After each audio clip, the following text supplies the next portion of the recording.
Ainda é preciso comprar as flores. Clarissa finge-se irritada, embora adore tarefas como essa, deixa Sally limpando o banheiro e sai correndo com a promessa de voltar em meia hora. E assim começa As Horas, romance de Michael Cunningham. Eu sou Gabi Deali. Eu sou Andréia de Oliveira. E este é o Livros em Cartaz.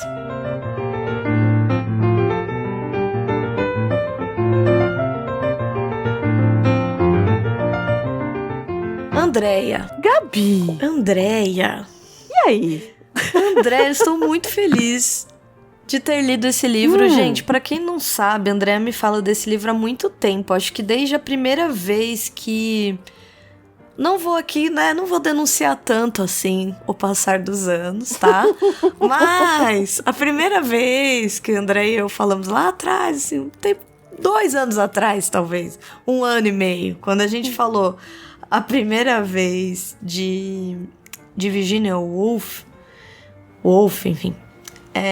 Eu acho que já nessa vez, Andréia já tinha me falado desse livro. Então é um livro que tem muitos anos, que eu tenho muita vontade de ler. Eu já tinha assistido ao filme, acho que 2 vezes, 3 talvez, antes de reassistir agora pro podcast. E eu já gostava do filme, assim, claro, de uma maneira talvez até... Enfim, inocente, assim, porque eu era muito menina, realmente, quando o filme lançou. Mas eu me lembro de assisti-lo a primeira vez sendo bem menina, depois sendo um pouco mais madura, mas também ainda jovem. Talvez eu tenha assistido uma terceira vez um pouco mais velha. Já gostava, mas nunca tinha lido o livro. E que livro! Eu amei esse livro. Eu amei. Eu falei. Nossa, a Andréia, pra variar, me conhece desde sempre. Desde da hora zero que a Andréia olhou na minha cara, a Andréia sabia quem eu era. Porque a Andréia nunca errou, gente. A Andréia sempre acertou. Comigo, ela sempre acertou. Não sei como é com os outros falem por eles, mas comigo, essa mulher sempre acertou tudo. E, de fato, eu amei o livro. Eu acho que ele tem... eu não sei explicar, gente. Ele faz uma coisa que cada vez tem se tornado mais rara pra mim, e isso é uma curiosidade que eu queria saber se isso acontece com a Andréia também, que eu acho que talvez a gente ainda não tenha conversado sobre isso. Mas ele faz uma coisa rara comigo, que ele me toca de uma maneira diferente, assim, eu não sei explicar, ele dialoga bem comigo, de algum modo, assim, eu acho que ele tem um tom muito acertado, assim. Ele não é pedante, ele tem uma proposta bem diferente, mas é uma proposta que se sustenta do começo até da primeira à última folha do livro, e ele tem algo de retratar essas mulheres que não me incomoda, assim. Ele não... Mesmo sendo um homem que tem respeito. Ele não me incomoda. E ele não só não me incomoda, como, de certo modo, eu me sinto compreendida. É isso que eu tô falando. Eu acho que essa sensação que eu acho que quando eu era muito jovem eu tinha, num lugar, talvez até da imaturidade, não sei. Mas, assim, isso tem sido cada dia mais raro de me acontecer, assim. De eu ler uma coisa que me toca com... Não sei explicar, me dá um abraço, assim. Eu me senti muito bem lendo. Então, eu gostei, confesso, assim. Tá aqui já nos primeiros minutos do programa, já estou deixando evidente a minha... Muito claríssima a minha admiração pelo livro, pela proposta do livro, pela maneira com que ele executa essa proposta, pela delicadeza, ele parece delicado, assim, cuidadoso na hora de abordar todos os temas que estão ali. Então, tô feliz, assim, tô feliz já de antemão, antes da gente começar. Eu já estou muito, muito feliz de fazer esse programa. Eu acho que você falou uma palavra que eu acho que é muito importante para um livro como esse, principalmente pensando no que ele foi inspirar. A gente falou no programa passado de Mrs. Dalloway que As Horas, e a gente deu todo um... Para quem está chegando aqui, está caindo de paraquedas nesse programa, Esse programa, ele é um combinho, ele não pode ser vendido separadamente. Isso. Do programa anterior. O programa anterior, a gente falou a respeito de Mrs. Dalloway, que é um livro da Virginia Woolf, que aqui ele vai vir como uma inspiração. Ele não chega a ser um pastiche, mas ele é uma inspiração no outro para abordar outras perspectivas do que foi abordado naquele outro livro.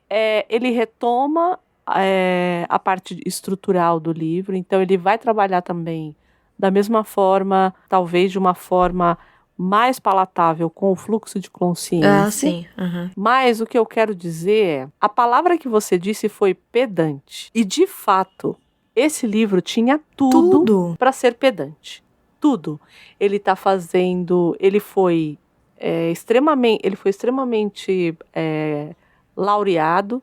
Ele ganhou um Pulitzer por conta desse livro em 99, na verdade, o livro saiu em 98. Ele ficou conhecido e popular por conta desse livro. Não existiram, mesmo aos estudiosos de Virginia Woolf, foram poucos os que se foram contra ou falaram alguma coisa mal, porque é um livro muito bom, de novo, assim, não é fazendo propaganda vazia aqui.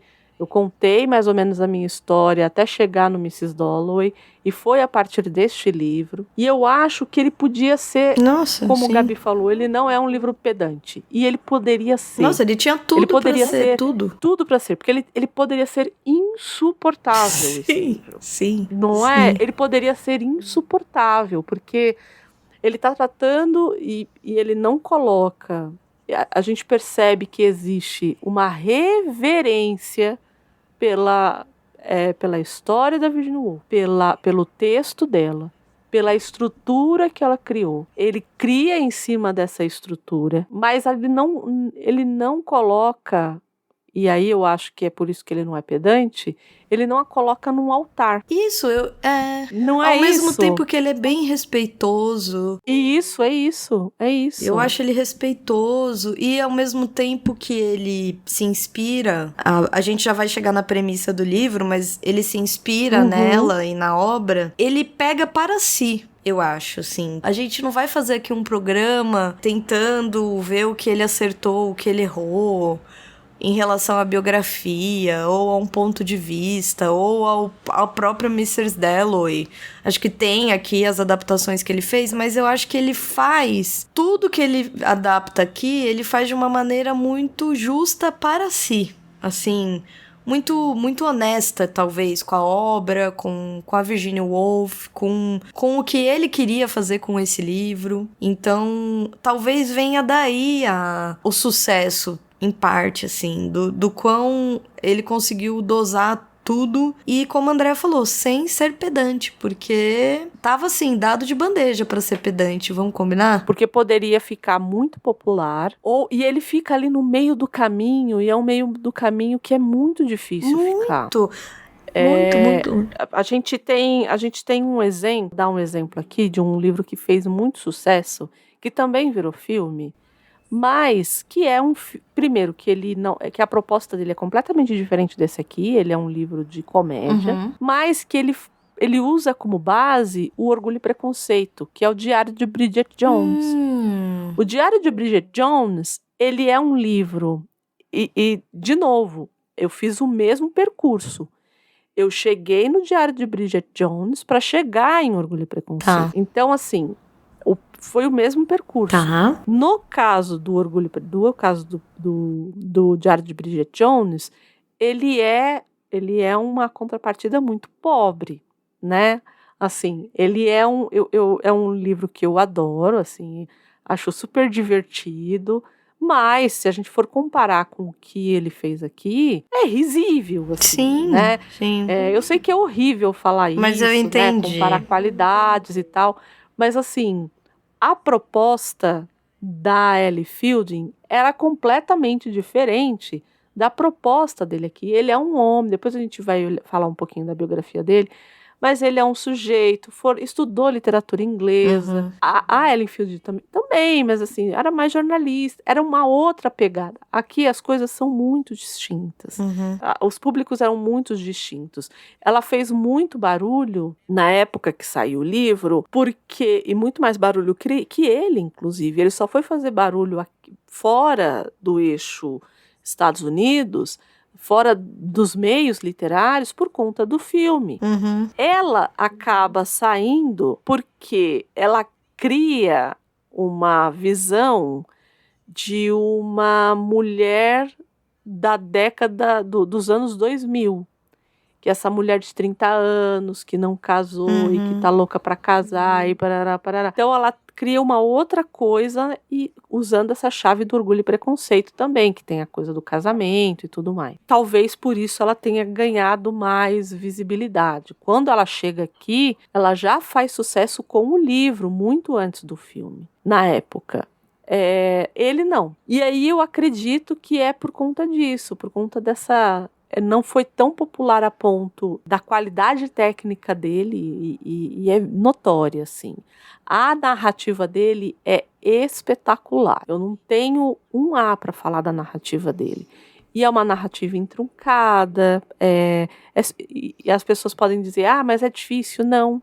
Eu acho que assim como, por exemplo, ele poderia ser pedante, que é isso que a gente tá falando aqui, ele também, e assim, eu conheço incontáveis maneiras de que ele poderia ser desrespeitoso com essas mulheres que ele tá retratando. E ele não é desrespeitoso com nenhuma delas. É um negócio, sim, com nenhuma uma delas. Preciosidade esse homem. Tá realmente em falta. É bem por aí mesmo. É bem Nossa. Por aí mesmo. Foi o que eu disse. É muito curioso um homem que consiga escrever mulheres como ele escreve. Acho difícil. Muito difícil. Muito, sim. Com a sensibilidade e com todas as questões, né? A gente vai ter questão de maternidade, a gente vai ter questão de bissexualidade. Sim. E que não... de N Isso, exato. E que, sabe, e que nada tá dito, nada tá dado, que e tudo tá dado. É isso, entendeu? Nada é isso. Questionado, nada é taxado, mas também nada é fechado, nada é muito... Não. É tudo sob medida, de acordo com o que essas pessoas sentiam, queriam, faziam, estavam. Então, assim, é tudo muito... Um olhar muito bonito sobre essas personagens, assim. Então... E todas elas, né? Todas. Até quem nem e precisava. Aí a gente... Aquelas. Mas... Ai... A gente vai chegar lá. Vai. A gente vai. Mas é isso. Vamos falar um pouquinho do homem, então? Vamos falar do homem.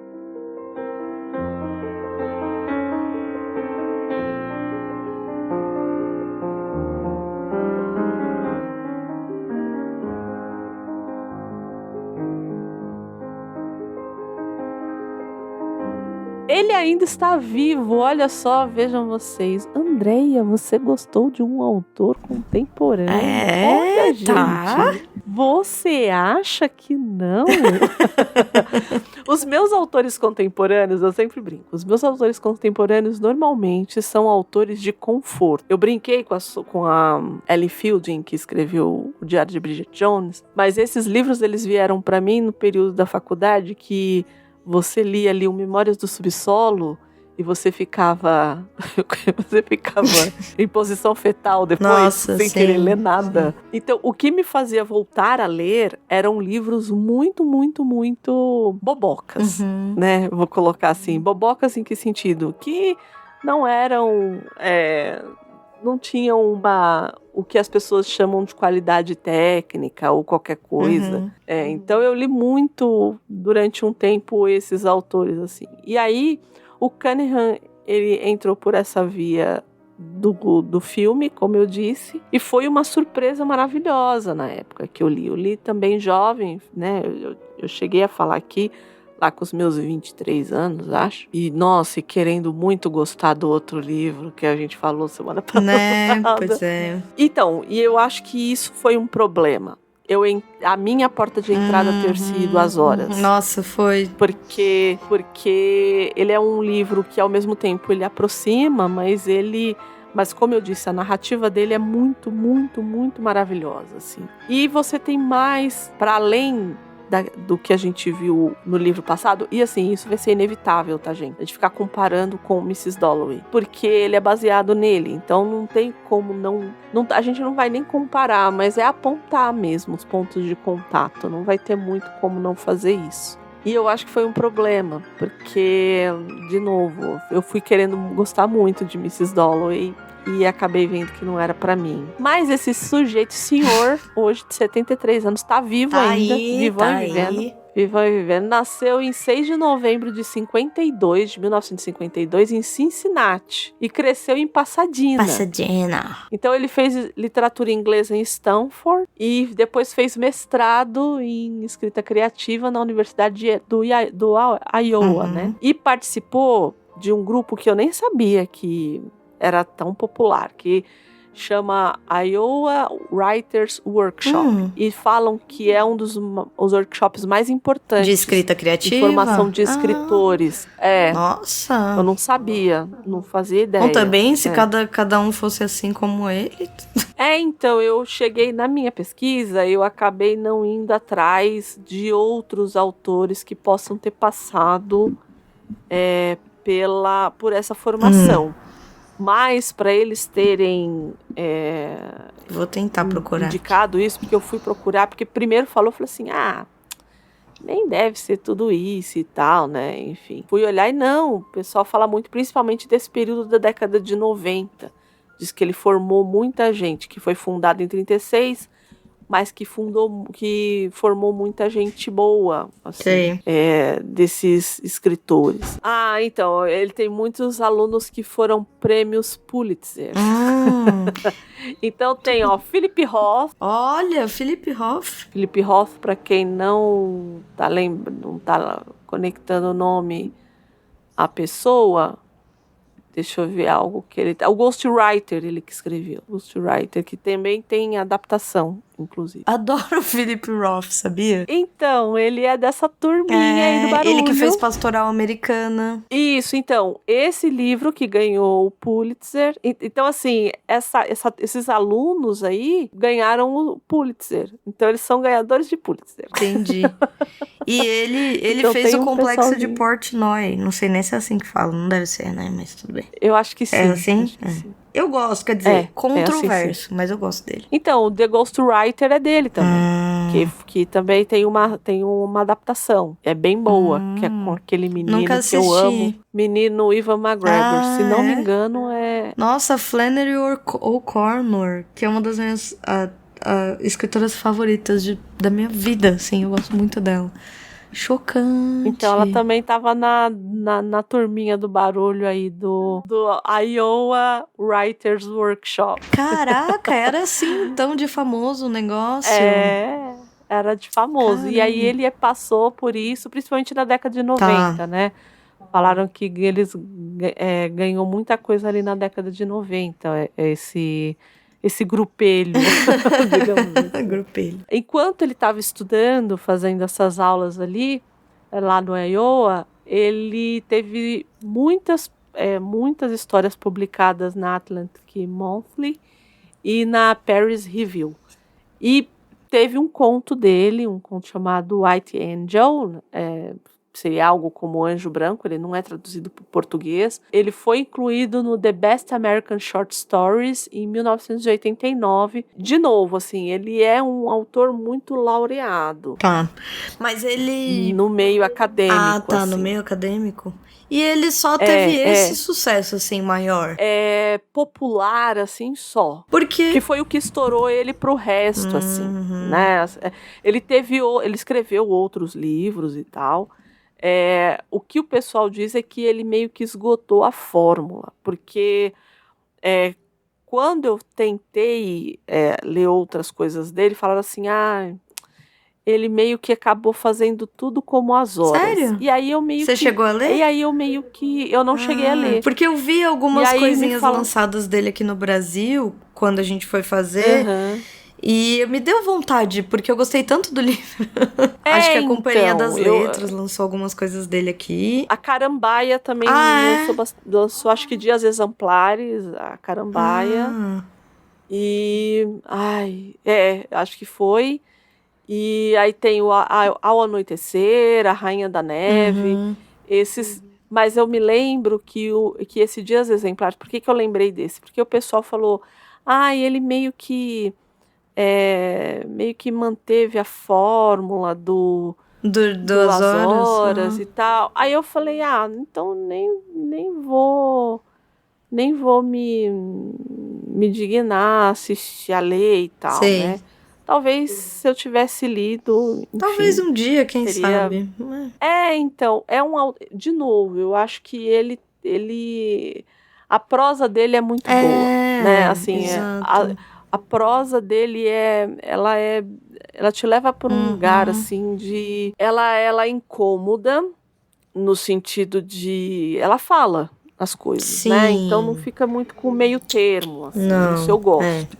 Também gosto. Então, o começo do livro, a gente acabou lendo o primeiro capítulo, mas a gente leu o primeiro capítulo do livro de fato. Ele tem uma introdução, um prefácio. O prefácio, ele traz como que a Virginia Woolf, ele romantiza o suicídio da Virginia Woolf. Então, assim, ele diz o que tem que dizer, na verdade, assim, não fica... quando a gente, não é que assim, ele diz o que... Não, eu quero dizer que ele não é de meias palavras. Ele não é... Ele toca nos assuntos. Ele toca nos assuntos. O que hoje a gente tem muito medo, que tudo é gatilho. Exato. Eu tenho... Eu já conversei isso com Gabi algumas vezes, e eu vou dividir com vocês. Não sei nem se eu deveria. Aí a editora vai pensar. Aí a editora pensa a hora que tiver ouvido isso. O que acontece? Eu tenho pra mim que a coisa do gatilho eu já entendi, tá tudo certo. Acho que sim, você, por exemplo, iniciar um vídeo e você dizer, olha, esse vídeo tem isso, né? Um vídeo jornalístico, por exemplo. Eu acho que tudo bem, acho que tá ok e tal. O que anda me incomodando muito na internet é, por exemplo, as pessoas não darem o nome das coisas. E aí, por conta de engajamento. E aí as pessoas ficam fazendo várias mímicas e não dizem. E isso me leva a pensar em algumas coisas. A primeira delas é, por que a gente não está falando o nome das coisas? E o mais importante, por que essas coisas desmonetizam o vídeo? Então, eu acho que a gente tem que começar a pensar nessas coisas. Porque Andréia, e aí eu vou no extremo. Andréia, falar a palavra pedófilo. Eu falei, então, falar a palavra pedófilo não atrelado. Então, mas não é nem isso que eu ia falar. É você ter uma rede de pedofilia. Eles não se nomeiam assim.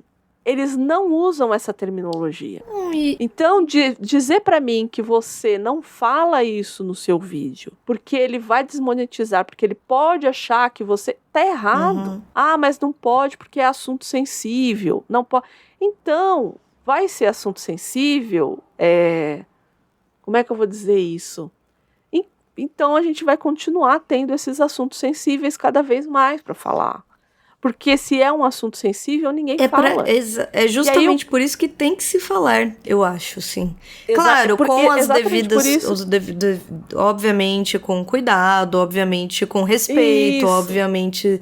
Olha, quer ver? Olha com responsabilidade, mas enfim. Aqui no Portal Refil, a gente fez um programa sobre Lolita. E a minha frase de abertura foi, é pedofilia que chama. E aí, nossa, mas é muito forte. Eu falo assim, gente, as coisas têm nome. Elas têm que ser ditas. Porque senão fica esse meio dizer e a gente volta para 1900 e Guaraná com rolha, que todo mundo fica meio, eu não vou dizer tal coisa, fica melindrado. E isso só prejudica. Se a gente não nomeia as coisas, a coisa só piora. Exatamente. Nomear é conhecer, entendeu? gente. Exato. Nomear e conhecer. E aí, conhecendo, a gente pode combater também. É isso. E aqui ele faz isso. Ele nomeia, ele não é de meio termo, mas ele vai no fluxo de consciência da Dona Virginia Woolf. Ele trabalha no fluxo de consciência também. É um fluxo de consciência como o dela? Não. Como eu brinquei lá, o fluxo de consciência Pogobol? André, não é. Não é. Nesse sentido, ela eleva a enésima potência e o Pedro Páramo eleva muito mais. Né? Ele também trabalha, e assim, a gente está falando de literatura contemporânea, que não tem muito, que acaba revisitando muita coisa, e o que ele faz aqui é revisitar esse modernismo, né? De dar uma cara contemporânea, como eu disse, mas revisitando esse modernismo. Sim. E trazendo os temas que estavam lá, como a doença mental, como as questões de gênero, as questões de sexualidade, e revitalizando isso. E tirando ali do início do século XX, e ele é um homem do século XX também, mas já do final do século XX. Então, como que essas coisas se dão aqui no século XX? Ainda, mas no final do século XX. Então, eu acho que é aí que mora a graça e a genialidade dessa história, né? A gente entender que, sim, no caso da Clarissa ali, das duas Clarissas, né? A personagem principal dele também é Clarissa, que tem o apelido de Mrs. Dalloway. Mas como o quão diferentes e o quão iguais são essas mulheres. Então é isso que ele faz. Lindamente, e pelo que parece foi muito bem instruído pela instituição lá de Iowa, né? Muito bem, teve aulas excelentes, além de ser aulas excelentes, né? Vamos ver, depois eu quero ver a programa, como é que é? A grade programática. Exato, quem sabe, curso, né? Ano que vem eu e André estamos lá. Nossa senhora, não vai rolar. Não vou ficar devendo. Ele está casado hoje ainda, ele está casado há 18 anos já. Olha só, veja vocês. Viu, gente? Existe. Ele está casado. Existe, claro que existe, né? Pessoa casada há 18 anos, né? Essa instituição tá acabada, né? Tá fadada a morrer. Ao esquecimento, a morrer, mas tem gente ainda que sobrevive. Tem gente até que casa. Pois é, menina. Né? Você vê só. Eu podia o quê? Ficar quieta, né? Olha só. Tem gente até que nem casa, vou falar nada. Né? Não vou falar. Não fale. Nada. Não fale, pelo amor de Deus.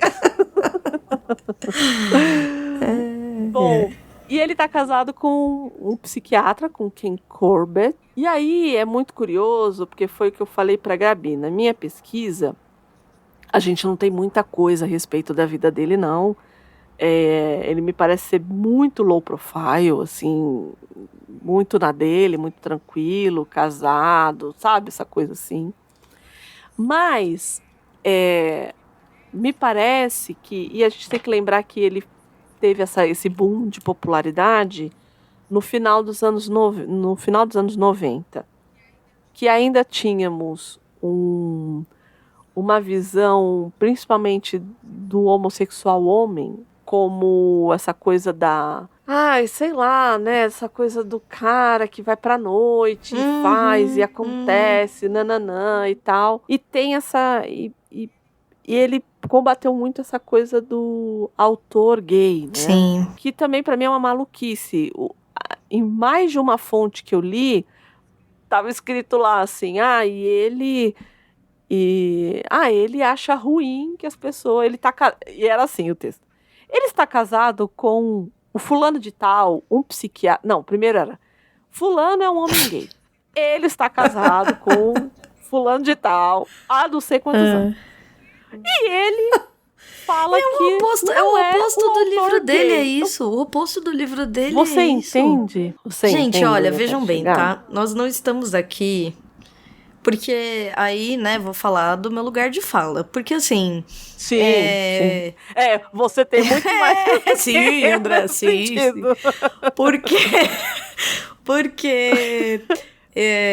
no livro, por exemplo, isso. Eu entendo que, assim, talvez para a geração dele tenha um outro significado se posicionar dessa maneira, porque o livro, ele não tem.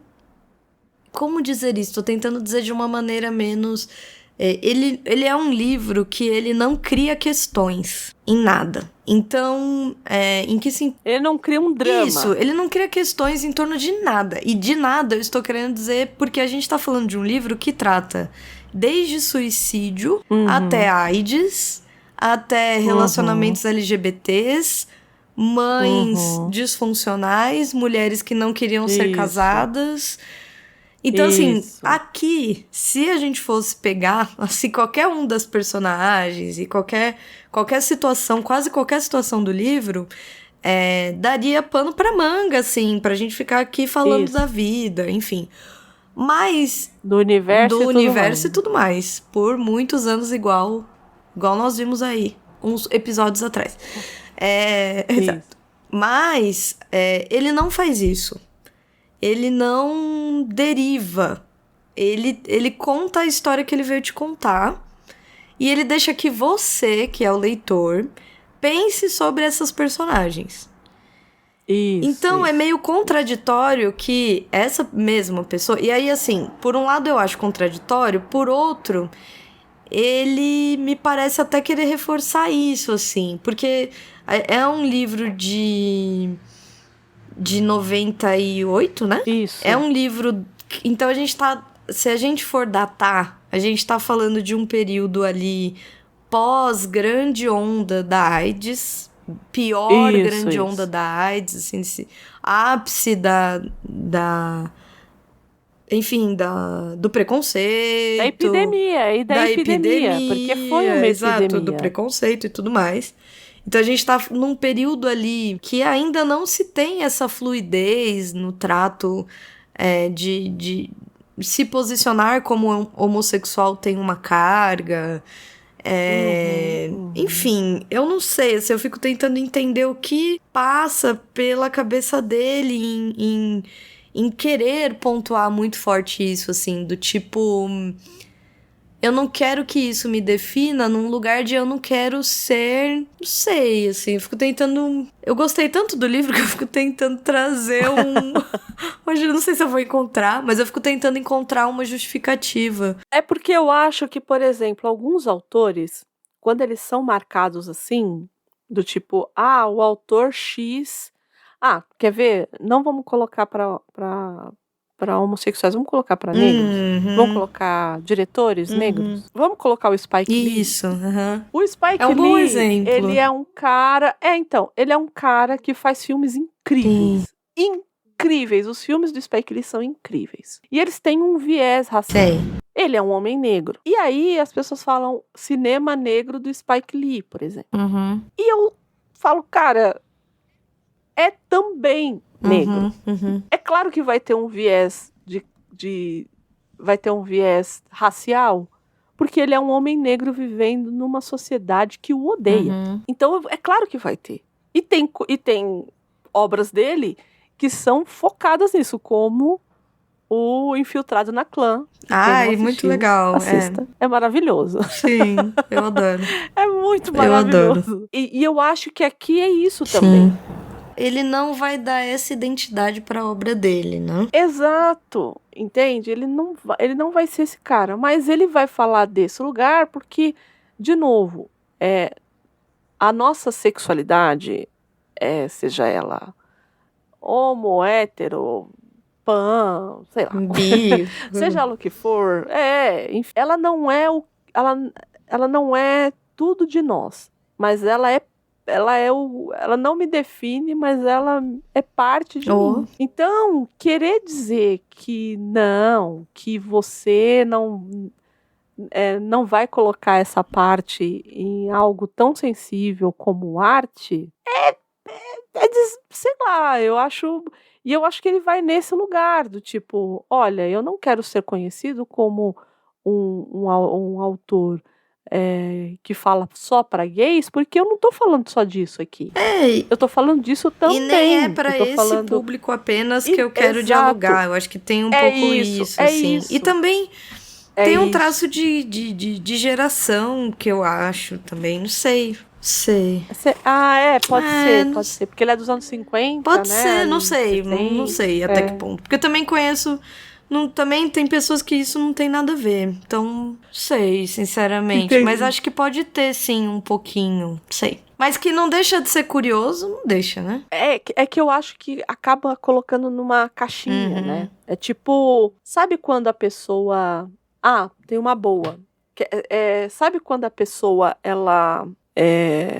eu já vi o Lázaro Ramos falando a respeito disso. Ele falou assim, eu não quero vir dar entrevista para falar a respeito de racismo. Eu quero falar do filme e tal, eu quero ser chamado para outras coisas. E eu acho que é esse lugar. É isso, acho que sim. Entende? Tipo, não é de ser colocado na caixinha. Acho que é exatamente isso. Contas. E, de novo, como é uma obra de arte e e você só escreve sobre aquilo que você conhece, a gente já falou disso algumas vezes aqui, se você fez a pesquisa ou não, como o Mário Puzo, ou enfim, mas você vai escrever sobre aquilo que você conhece e do jeito que você conhece a coisa, é claro que alguma coisa de você vai estar ali, não tem muito como não acontecer. Por isso que a literatura é tão importante, gente, no final das contas, porque a gente vê as outras possibilidades de leitura de mundo, que não é só a nossa. É isso. Eu acho que isso também. Militei.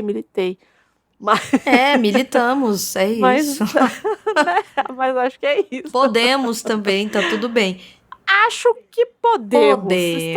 Podemos. Estamos nessa posição de poder, eu acho. De poder falar, né? E é isso. Pelo menos por enquanto. Enquanto a Gulag não chega. Exato. Enquanto ainda estamos aqui. E aí, bom, como a gente falou, em 98, ele ganha o Prêmio Pulitzer de ficção pelo As Horas. E é aí que ele se torna popular no mundo inteiro. Porque ele vai ser adaptado. Sim, imediatamente adaptado. E aí todo mundo... E aí as pessoas ficam malucas com o filme. E é um filme que é curioso. Era um filme que, quando eu assisti, eu me lembro Lembra do Rubens Eduvaldo Filho? Não sei se você lembra dele. É crítico de cinema. Falecido. Sei, lembro dele. Enfim. Eu me lembro da crítica dele. As Horas, que ele falava assim, As Horas é um filme lindo, mas só as mulheres vão entender. E foi muito engraçado. Porque naquela época, dificilmente alguém que assistisse exato, é isso. Ia compreender. Eu acho que hoje tá mais maleável. Mas ele é, de fato, uma obra. O livro, o filme, são obras muito pra frente, assim, impressionante. Isso, muito, muito, muito. Então, já que a gente tá aqui falando milhares de tempos sobre a obra... Como a gente disse, ele é super low profile, não tem nenhum escândalo muito. A fofoca literária aqui, ela não vai rolar, gente. Hoje, infelizmente, vamos dever a fofoca. A gente vai ficar... Quem diria? Ficamos devendo. Diria? Olha só. Você acha que tem autor... Acho que aconteceu isso quando eu fiz o programa de Tolkien com os meninos. Também era outro, assim, que... Putz, low profile total. Mas eu acho que... Nem pra causar um escandalinho pra nós. Nada. Mas eu acho que menos o Oscar Wilde, né? Porque aí também puder. Esse pessoal que ainda... Esse pessoal que é acadêmico, né? Porque o Tolkien ele também fez mestrado. Eu acho que esse pessoal é mais... low profile. Pisa um pouco mais no... Eu acho que sim. Que tem a coisa da escrita como... num outro lugar, talvez. Eu acho. Eu acho que sim. Vamos então às horas? Vamos às horas.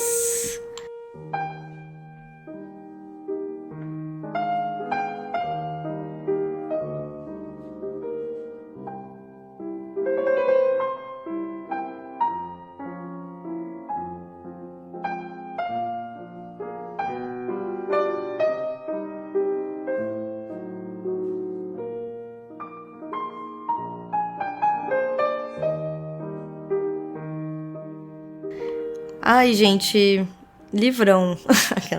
Só consigo falar isso. Porque assim, gente, olha, como a Andrea disse, a premissa do livro, o enredo, ele tem algo de banal, mas isso não é uma crítica. Ele tem algo de pegar 3 mulheres em 3 momentos distintos, historicamente distintos, mas que eu acho... Você enxerga... Bom, que pergunta, né? Uma pergunta quase... Mas, assim, existe um fio da meada que conduz... Assim, essas mulheres se encontram. Não fisicamente, sim, também. Mas, enfim, há um encontro metafórico entre elas que ocorre, pra mim, através de, basicamente, 2 vieses. Veja o que você acha.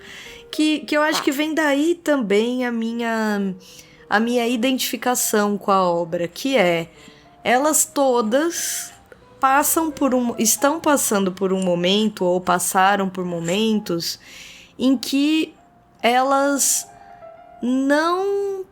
se sentem pressionadas, ou limitadas socialmente pelas circunstâncias históricas que elas estão inseridas. Então nós acompanhamos a própria Virginia Woolf, nós acompanhamos a Clarissa, que é um paralelo com a Clarissa Dalloway, e nós acompanhamos também a Laura Brown. Isso. Cada uma delas tá passando por uma espécie de crise própria, digamos. Tá passando por... Elas são desencaixadas. E eu acho que a Clarissa, apesar dela... Porque aí a Clarissa, ela vive na contemporaneidade do livro. Então, a gente tá falando de uma mulher que vive ali nos anos 90 mesmo, em Nova York. Apesar disso, porque ela digamos, goza de certa liberdade e de poder escolher, de ter escolhido o seu caminho. A gente vai acompanhando ao longo do livro, você vai notando que ela teve algumas escolhas,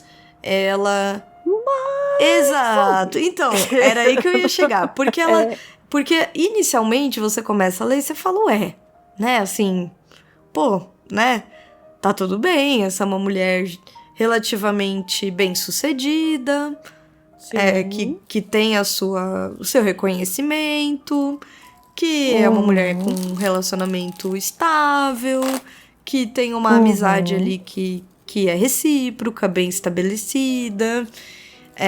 Então, à medida que você acompanha, e acho que é aí que mora o intrincado da obra, você vai perceber que ela também é vítima. Assim, vítima, digamos, vítima aí, tá, hipotética, assim, digamos, abstrata, né? Ela tem um lugar que lhe foi dado, assim, que... Então, eu acho que a palavra escolha que você usou, ela é perfeita, no sentido de uma falsa escolha. Isso. Onde que eu quero chegar? Clarissa, de Mrs. Dalloway, a gente tem claramente que ela era apaixonada. Isso. Pelo melhor amigo dela.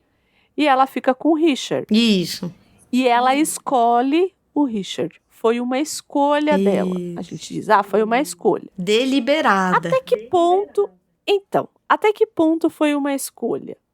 É uma escolha de uma estabilidade, é uma escolha de um casamento bom, é uma escolha de uma vida boa, é uma escolha de status, que ela acabou fazendo ali. Uhum. A Clarissa daqui foi uma escolha até a página 2. Uhum. Porque a gente começa a perceber que não foi uma escolha dela. E não e eu amo porque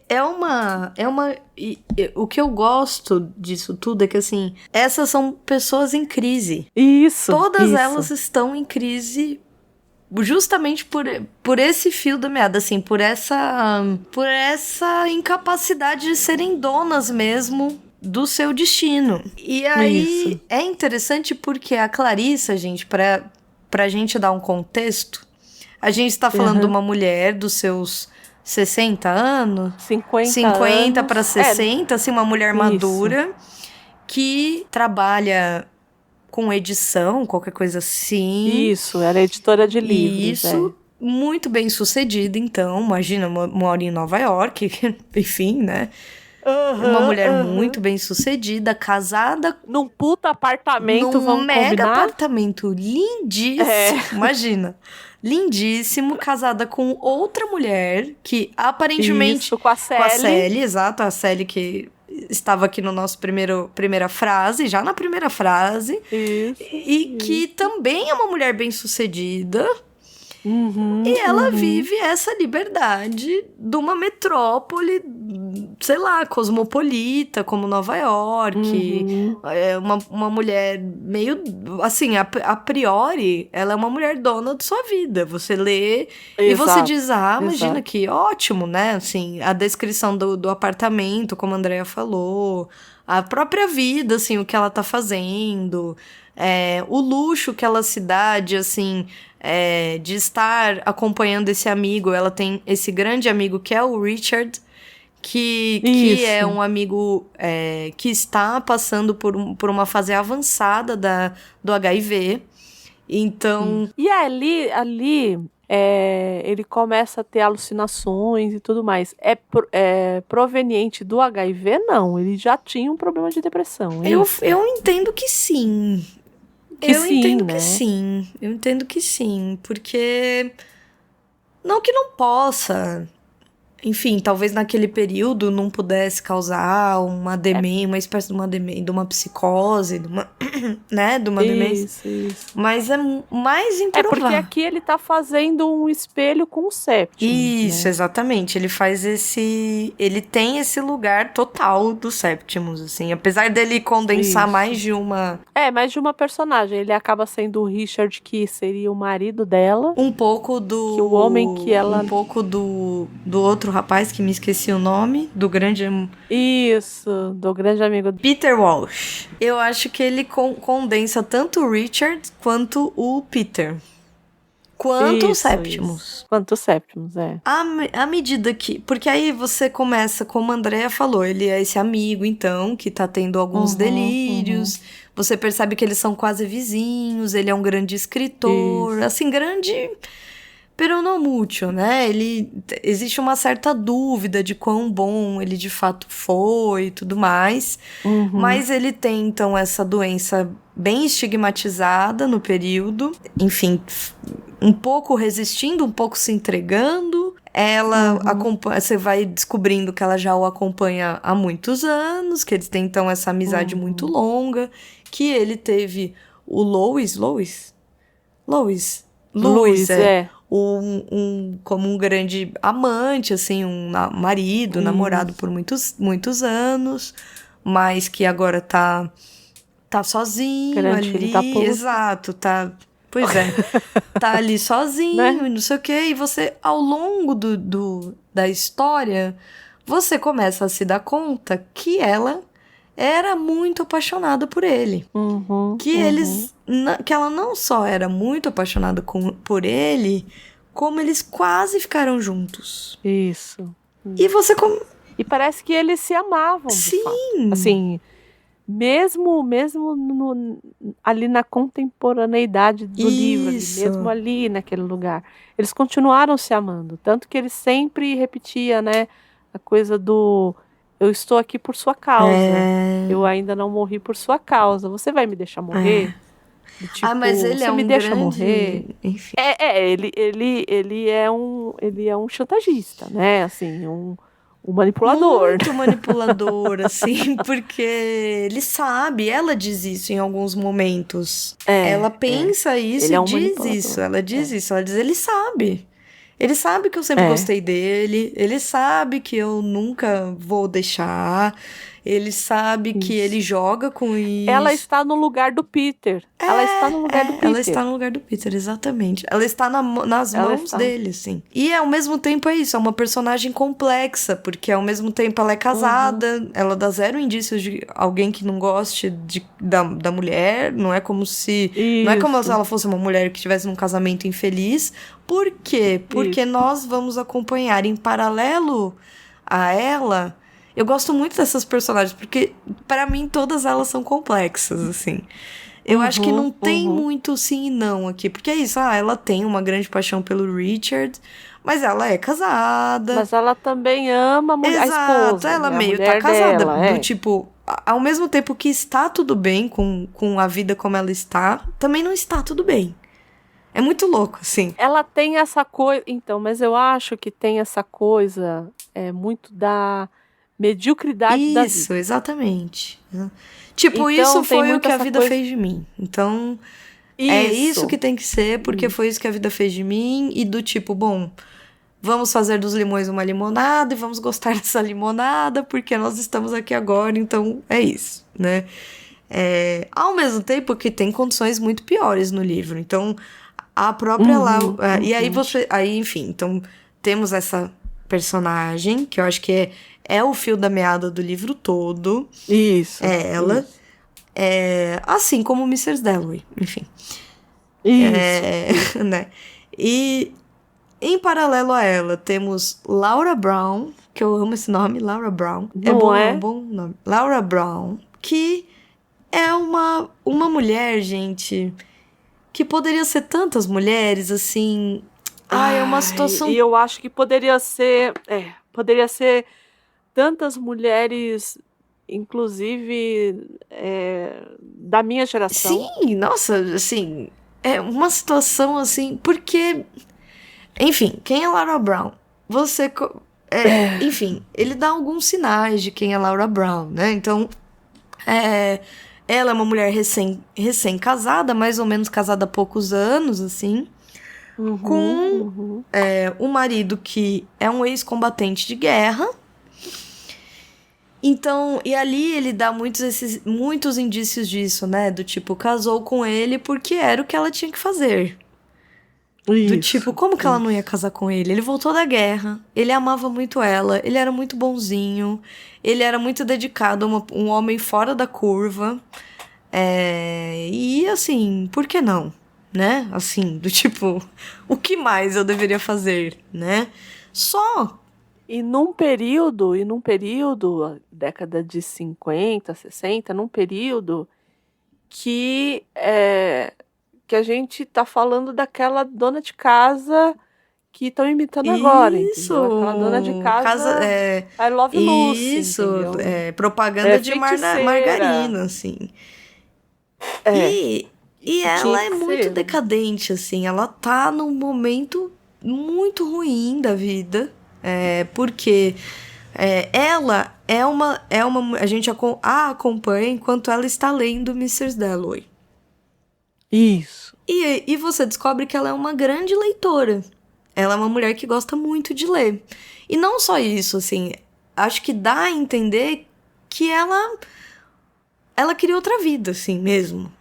Do tipo, eu poderia ter sido, sei lá, professora, não sei, entendeu? Poderia ter feito uma faculdade, poderia ser escritora, mas ela não queria ser uma dona de casa. Isso, ela queria tudo menos estar casada com um filho, grávida. Porque aí é isso, ela está grávida. Ela já tem um filho e está grávida do segundo filho. Ela é uma mulher absoluta. Assim, eu acho que ela é uma mulher absolutamente do avesso do que deveria ser pra época. Então, na primeiríssima cena, a gente já acompanha ela descendo do quarto. Porque ela não queria sair do quarto, ela tava ali lendo o livro. E você percebe que ela, quando sai do quarto, o marido já acordou, já tá dando café da manhã pro filho, fez o café da manhã dela, é aniversário do marido, e ele diz, ai, sente aí, meu amor, vamos comer, do tipo, né, fiz seu café da manhã. E assim, o quão incomum era um homem fazer café da manhã na década de 50, eu não faço ideia, assim. Porque... E ela se culpa muito, né? Ela fica... Ao mesmo tempo que ela não faz, ela também se culpa. É uma coisa, assim, de deslocamento mesmo, né? Enfim, então a gente vai acompanhando essa mulher que tá ali se esforçando por fazer o dia do marido muito bom, porque é aniversário do marido. Um pouco retomando sempre o fio da meada do porquê ela está ali, do porquê que é importante ela manter aquela relação, aquela vida, aquele filho. Ela se esforça muito por segurar a peteca ali da maternidade, de manter uma soberania materna, assim, eu decido, pode deixar que eu resolvo tudo, pode deixar... Não, ela não consegue, exato. Ela não consegue se encaixar. E ela não quer, eu acho que mais do que não consegue, eu acho que ela não quer ser essa mãe, né? E, enfim, então, tem essas duas mulheres e tem a própria Virginia Woolf. Então, a gente acompanha também eu acho que uma Virginia Woolf totalmente deslocada. Então... O que você achou da Virginia Woolf, da Nicole Kidman? Ai... Nossa Senhora. Assim, digamos, dá pra perceber que ela se esforçou. Acho que ela se esforçou bastante. Acho que ela adota, assim, algo do trejeito inglês. Ela tenta, num lugar que não seja tão estereotipado, adotar o trejeito ali da própria Virginia. Sim. Mas... Fica faltando, né? Ah, muito, muito. E eu acho que... Fora o nariz, né? Exato, pelo amor de Deus. E assim, eu também não acho que a adaptação foi tão... Assim, eu entendi, porque eu acho que se romantiza muito da vida dela. Eu acho que em épocas de excessivas problematizações, pouco se problematiza algumas coisas em relação à vida dela. Então, ela foi uma mulher que se casou, que amava o marido e tudo mais. E o filme, ele dá uma cutucada na relação com o marido, eu acho. Acho que o filme provoca a gente na relação com o marido, do tipo, será que essa relação com esse marido era tão boa assim? Será que era saudável mesmo? Será que esse cara realmente era esse homem totalmente apaixonado por essa mulher? Como é que era essa relação? Porque assim... o livro, ele traz uma Virginia Woolf deslocada, mas deslocada um pouco no papel social que se espera de uma mulher casada. Assim. Então, ela não consegue lidar direito com os empregados. E não é com os empregados num lugar só de classe. Eu acho que é num lugar do tipo, eu preciso gerir a minha casa. Então, eu preciso... Isso, ela não tem essa capacidade. Eu preciso acordar e pensar que todo mundo vai almoçar. E eu preciso descer e falar logo com as cozinheiras e explicar o que eu quero. E por que eu quero, como que eu quero. E aí eu preciso... pedir pra arrumarem a casa e pegarem flores, sei lá. Eu acho que ela tem um deslocamento em relação a isso, assim, do tipo... dela não conseguir fazer esse papel específico. Do papel, tanto que ela fala, a Clarissa vai ser a anfitriã, ela mesma vai lá pegar as flores. Isso, exato, exatamente. E ele um pouco faz essas interpretações do tipo, quando ela estava escrevendo Mrs. Dalloway, era isso que ela estava pensando, porque ele diz em alguns momentos, eu vou pôr ela para pegar as flores, ou eu vou, será que alguém tem que morrer, né? Quem vai morrer, em que circunstância. Então, tem esse flerte com a morte, tem esse total... Tem muita metalinguagem, né? Muita metalinguagem, exatamente. É uma metalinguagem. É um livro inteiro de metalinguagem, eu acho. Sim. E Então tem esse desencaixe absoluto dela nessa função social do gerir a casa, do estar presente, do fazer e acontecer e tudo mais. E é isso. Então, e aí a gente acompanha ela nesse momento que ela tá recebendo a irmã, numa tarde, assim. E eu acho que tem um pouco ali do forçar esse contraste entre ela e a irmã. Porque se por um lado ela é essa pessoa totalmente deslocada, que não teve filhos, que não sabe gerir uma casa, a irmã parece ser o oposto, né? Ela tem 3 filhos, ela sim sabe gerir a casa, ela é cheia de vida, ela não deve pensar um dia na morte, né? Pelo menos é assim que ele retrata a irmã, né? É assim que ele retrata a irmã, como uma espécie de um negativo, assim, dela, né? De um oposto dela.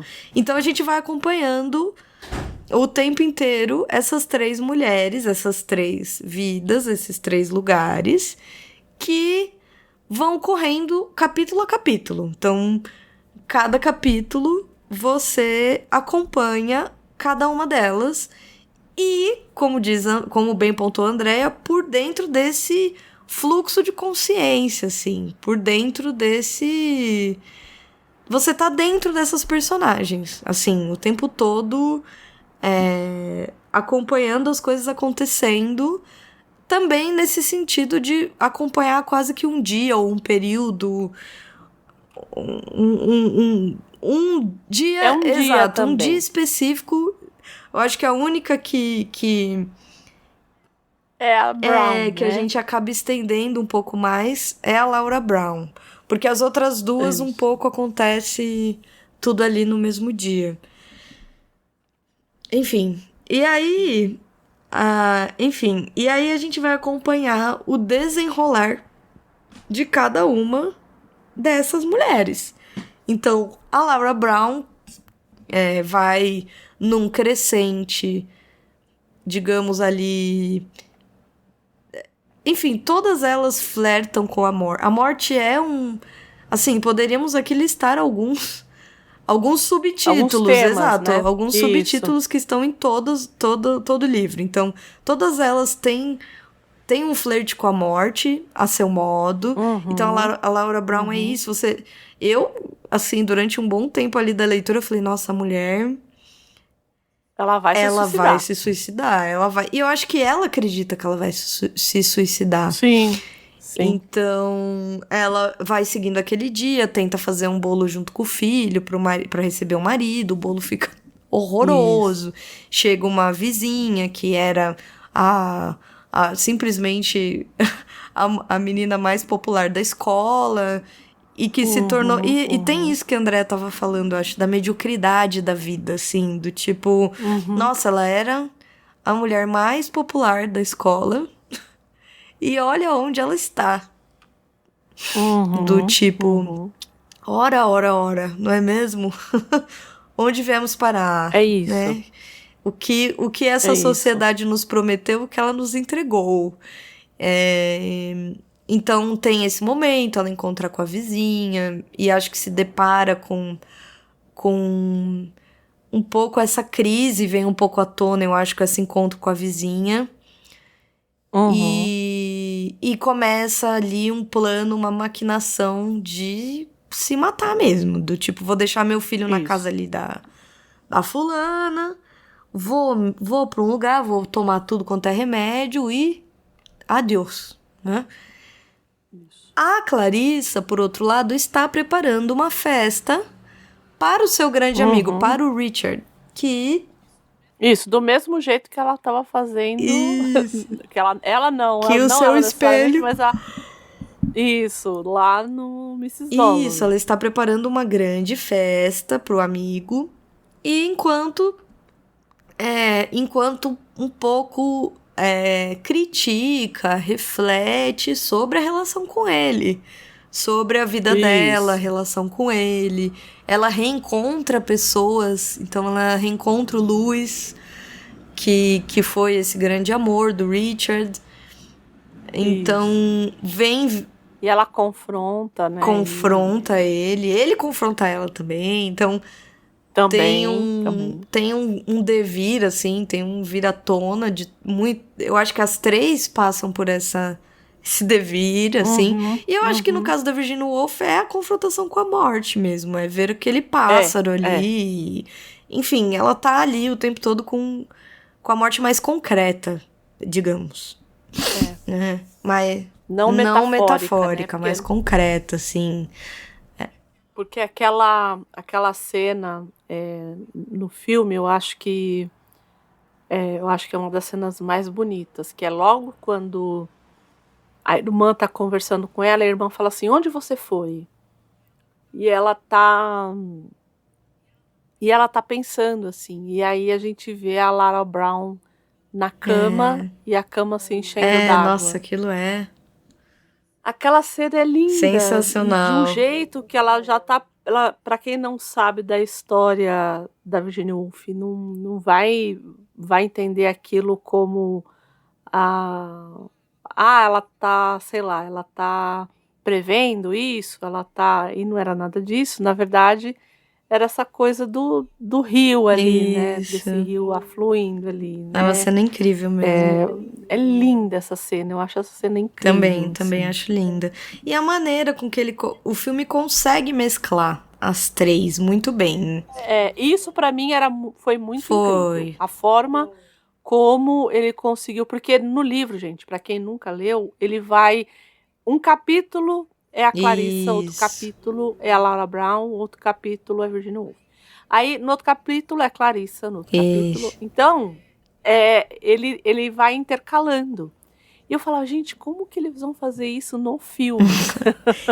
Não, e parece uma história só. Como? Parece uma história só. É uma história Você só. vive tudo como uma história só. E assim, por quê, gente? O que começa a acontecer? Que eu acho que é isso. O filme, a obra, ela vai num crescente. Então você encontra aquelas mulheres que também já não começou... o filme não começa simples, mas eu digo assim... Ele desenvolve um ápice, tal qual Mr. Dalloway. É a mesma coisa. Então, você começa num lugar que você percebe que a base já é muito alta. Então, existe uma tensão que já está no ar, mas que eu acho que aumenta muito com a história. Então, é um dia que parece ser um dia determinante na vida de todas as pessoas, assim. E a Laura Brown, ela decide, ao invés de se matar, ela decide que ela vai ter que deixar a família. É essa decisão que ela toma, do tipo, eu não consigo me matar, não consigo matar uma criança que está dentro de mim, porque seria isso, ela estava grávida. Isso. Mas eu também não consigo sustentar essa vida que eu deveria ter por anos, deveria ter pelo resto da vida, deveria ter por décadas. Então, como eu não consigo nenhum nem outro, eu vou ter essa criança e vou embora, né? O menino é muito sensível, o filho. Porque é isso, tem o menino dela. Que está ali o tempo inteiro e que ele é muito perceptivo. Ele é muito sensível nesse lugar. Ele é perceptivo, ele sabe. Pra mim, ele sabe que a mãe quer se matar. Ele sabe. Ele sabe, coitado. Me dá uma dó dele, sim. Porque ele queria que ela não fosse assim, né? Queria que ela estivesse ali com ele. Ele percebe, eu acho, que ela tá muito mal e não consegue se adequar e tudo mais. Acho que ele se esforça pra também não ser um peso pra ela. E a coisa do amor, né? Que não se percebe dela pra ele. Ela se esforça. Você percebe que tem momentos que ela se esforça. Tem momentos que, inclusive, ela tem mesmo esse sentimento materno em relação a ele. Mas ela se sente tão fora do papel, ela não quer mesmo ser, né, assim, é muito... Nossa, sei lá. Ler isso dá uma sensação, assim, muito complexa. Pra mim é muito complexo essa situação, assim. Enfim, então tem essa questão, assim, de... Tanto que quando ela deixa o menino com... E pra, enfim, pensar ali o que ela vai fazer, ele se opõe, ele grita, ele chora, enfim. Ele não quer, né? Enquanto isso... A Clarissa vai seguindo ali, fazendo a a festa, preparando a festa e tudo mais. E o filme todo, ele culmina nesse ápice que o Richard, ele faz o que o Septimus faz no livro. Igualzinho, inclusive, né? Igualzinho. Igualzinho. E na frente da Clarissa também. Então... Isso pra mim Ai, olha... Como a gente falou que ele é muito manipulador... Nossa, fala ele sério. Ele podia ter feito... você quer se matar, desgraçado? Nossa, eu tenho uma raiva dele. Olha, eu vou te dizer, viu? Porque a gente tá vendo que ela tá ali pra ele. E assim, depois que você descobre tudo... Então. Dá vontade de dizer, meu amigo, era pra tudo isso? Você podia contratar um psicólogo, falar dos seus problemas de infância, entendeu? Não é? Porque ali é nítido que enfim, que existe uma distorção, né, na forma de se relacionar e tudo mais, sim. né, assim, do tipo, eu não tive isso e essa pessoa está me dando isso, e então tomem aqui, né, porque, gente, o pulo do gato a Laura Brown é a mãe do Richard. Isso. E a gente só descobre isso depois, mas ela é a mãe do Richard. E como foi pra você descobrir? Nossa, pra mim foi muito chocante. Pra mim foi muito chocante, assim. E ao mesmo tempo se encaixa tudo. Assim, Sim. Porque você começa a entender. Exato. O que ele tá fazendo com a Clarissa...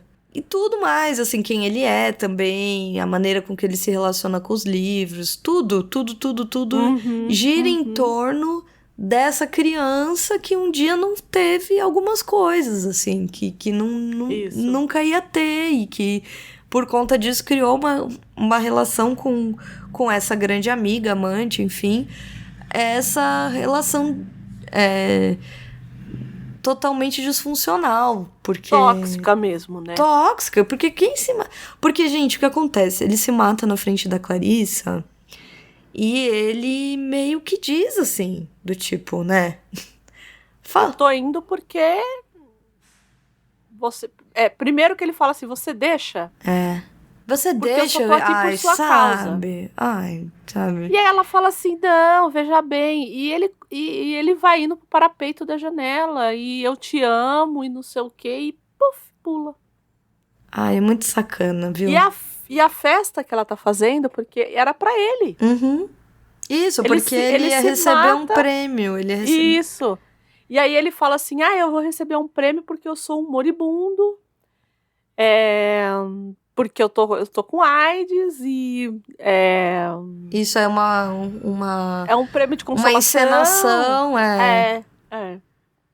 Ai, olha... E ela, não, você... E aí assim, e ele manteve... Ao longo do livro, você vai percebendo que ele manteve ela na teia dele, assim. De certo modo, apesar dele não ter querido ficar com ela e tudo mais, ele mantém ela por perto. Isso. Tá certo que ela consente, claro, e tudo mais, mas assim, ele mantém ela por perto. Então, assim, eu não gostei dele, sinceramente. E eu acho que o Cunningham, ele é bondoso até com o Richard. Bondoso não é a palavra, mas ele é respeitoso. Ele não julga nenhuma dessas personagens, nem a Laura Brown. Ele não julga ninguém. Ele conta essas histórias de um lugar que ele consegue se colocar muito bem, que é muito difícil de se colocar, mas ele se coloca num lugar muito bem, que apesar sem fazer juízo de valor. E sem trazer peso, o que é mais difícil, assim. Porque, gente, são coisas... Olha que história tenebrosa que a gente tá contando aqui, né? É isso. E ele conta isso de uma leveza que não parece que ele tá te contando uma história tão escabrosa. Uma dessas histórias já era mais que suficiente. 3, 4, você fica, gente, pelo amor de Deus, sabe? E ele faz isso de uma maneira leve, faz de uma maneira respeitosa. É difícil, na minha opinião. E aí é isso. Então, ele se mata e a Laura Brown aparece. É isso. E você fica... E a gente leva um susto no final. O quê? Exato. Você fica, o quê? Meu Deus, onde? Como assim? né? E é essa mãe que foi embora, que não se arrepende. Que ele mata no livro. Que ele mata no livro e que não se arrepende de ter ido embora. Do tipo, eu fiz o que eu precisava fazer porque era isso ou eu ia me matar. E como você acompanhou a história dela, você sabe que o que ela tá dizendo de fato... Assim como você acompanhou esse dia em específico na vida dela, você sabe que de fato era isso ou se matar. É isso. Sim, ou ela, né? Ou sei lá, enlouquecer mesmo esse filho, porque já enlouqueceu tendo ido embora. Imagina se tivesse ficado. É isso, né? Também que qualidade você vai fornecer pra essa família, porque... Pra essa criança, Você se torna má, você desconta na criança, que ela já descontava, né? Já, então, é por isso que eu tô falando, ela não tinha essa coisa do amor ali. Não, ela Era culpava muito ele. louco, culpava ele. Muito, muito louco, assim. Então... enfim... E é isso, o livro, assim, sucintamente... É isso. O livro, ele é isso. O filme... Eu acho que ele... Como talvez ele... eu acho que talvez ele tenha sido datado, em certo sentido. Eu acho também. Você também? Eu acho também. Eu tive essa impressão dele ter ficado datado. Eu acho que ele ficou um pouco datado em alguns sentidos. Então, eu acho que ele tende para um melodrama. Isso. Que o livro não tende. O livro não é melodramático. Mas o filme, ele tem umas pitadas, assim, também não é um mega melodrama, mas ele tem, sim, ele não consegue abrir mão dos anos 90, assim, dos anos 2000. Isso. Ele fica abraçadinho com os anos 90, então... porque quem faz a Clarissa é a Meryl Streep, que tá maravilhosa, pra variar, eu acho que ela está maravilhosa, enfim. E ela tem uma cena ali, quando ela encontra o Lewis, que me incomoda muito, assim, porque não é a Clarissa do livro, não é... Não é.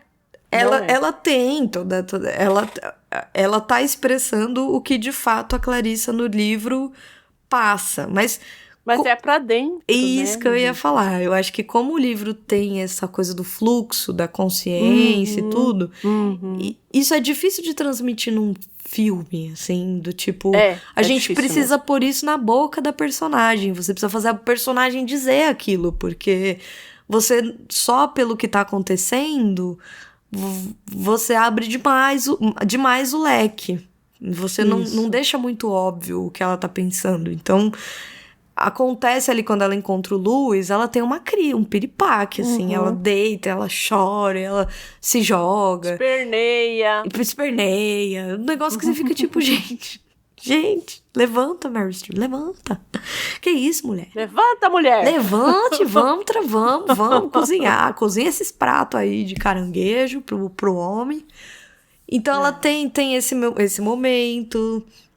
esse melodrama dela, mas tinha mais tô tentando me lembrar, assim. É incômodo, né? Mesmo a discussão deles, eu acho. Isso, incômodo. Acho que sim, também. Acho que tem um exagero mesmo, um melodrama, assim, que o livro não carrega. E que, assim, atores maravilhosos, né? Só atores bons, nossa, só... Né? Então, a Meryl Streep, a Julianne Moore, que faz a Laura Brown. Tá muito bem também, hein? A Nicole Kidman, eu acho que é a mais fraquinha ali. Nossa, mas a Julianne Moore... Porque, gente, o que acontece? Quando ela encontra a vizinha, ela beija a vizinha, né? Ela dá um beijo... Mas, gente, não é... Como dizer isso? Você achou sexual? Não. Exato. E não é... E a Julianne Moore, ela consegue fazer isso. Não consegue? Eu achei que ela consegue. Porque isso é difícil de fazer, assim... e pensando nos anos 90, pensando no quão pouco existia esse tipo de exposição, assim... Eu acho que ela traz uma... Acho que ela fez a Laura Brown mesmo, assim. Sim, ela fez a Laura Brown. Ela é ótima. A Meryl Streep também, eu acho que ela faz a Clarissa mesmo. Apesar de, assim, eu acho que tem ali uma condução... mas ali é o diretor, Isso, eu acho que ali tem uma condução de direção que quer que ela faça algumas coisas ali no filme e tal. Mas eu acho que ela tá muito bem também.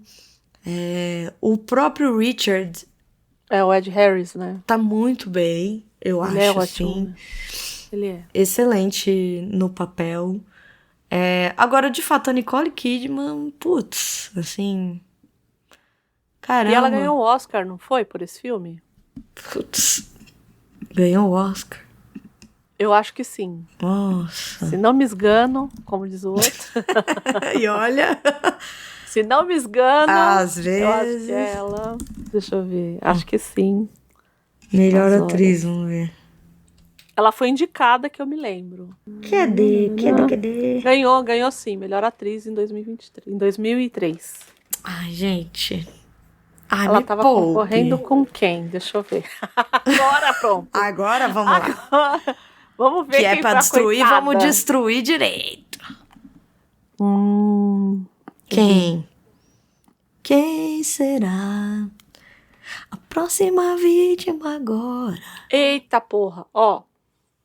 Era Nicole Kidman como a Virginia Woolf, era a Salma Hayek como Frida, a Diane Lane como Constance naquele filme Infidelidade, a Julianne Moore em Far From Hell, Far From Heaven.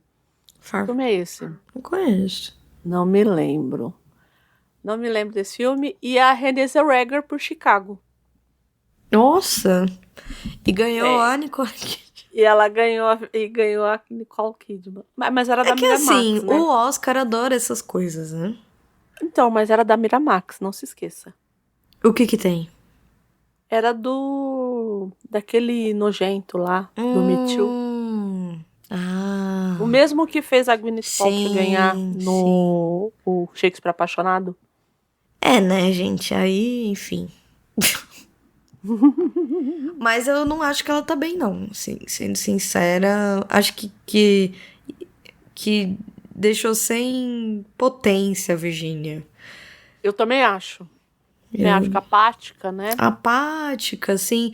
E eu acho que foi um erro de cá entre nós, assim, de atuação mesmo.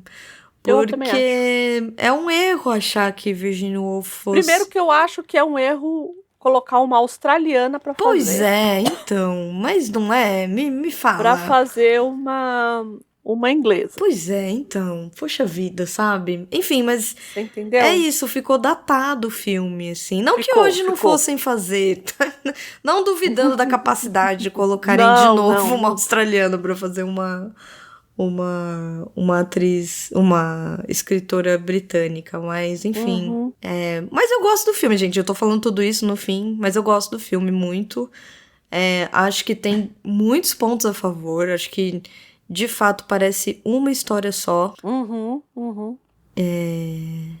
Nota 10. Nota 10.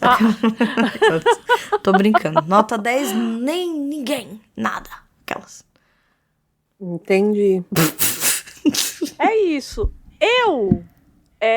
Eu gosto do filme. Eu gosto muito do filme. O meu problema é a Nicole Kidman como a Virginia Woolf. Ela não me convence. De verdade, assim.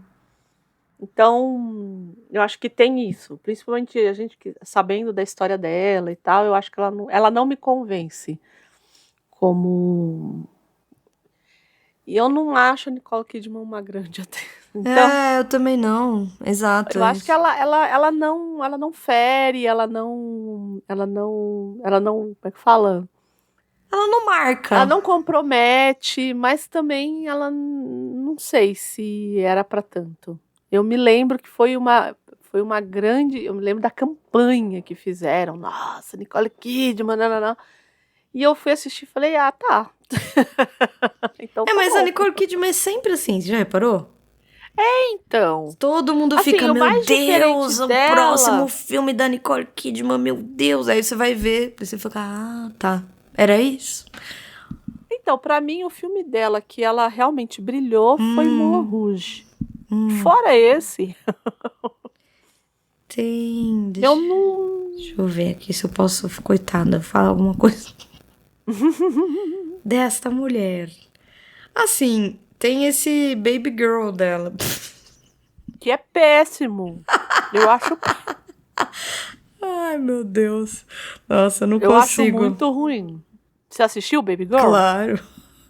Ai, gente. Gente, Meu Deus, tem uma hora que assim.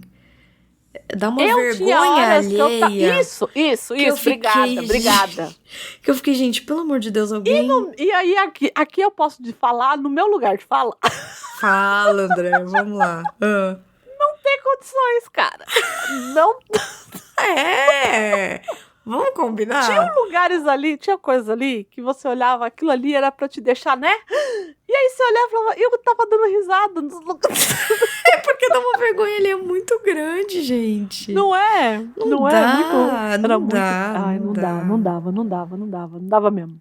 Eu tô dando uma olhada aqui na filmografia dela pra ver se surge alguma coisa que eu tenha. Não tem.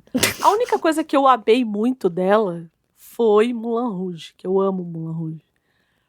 Mas fora isso, e Moulin Rouge não é por causa dela, não.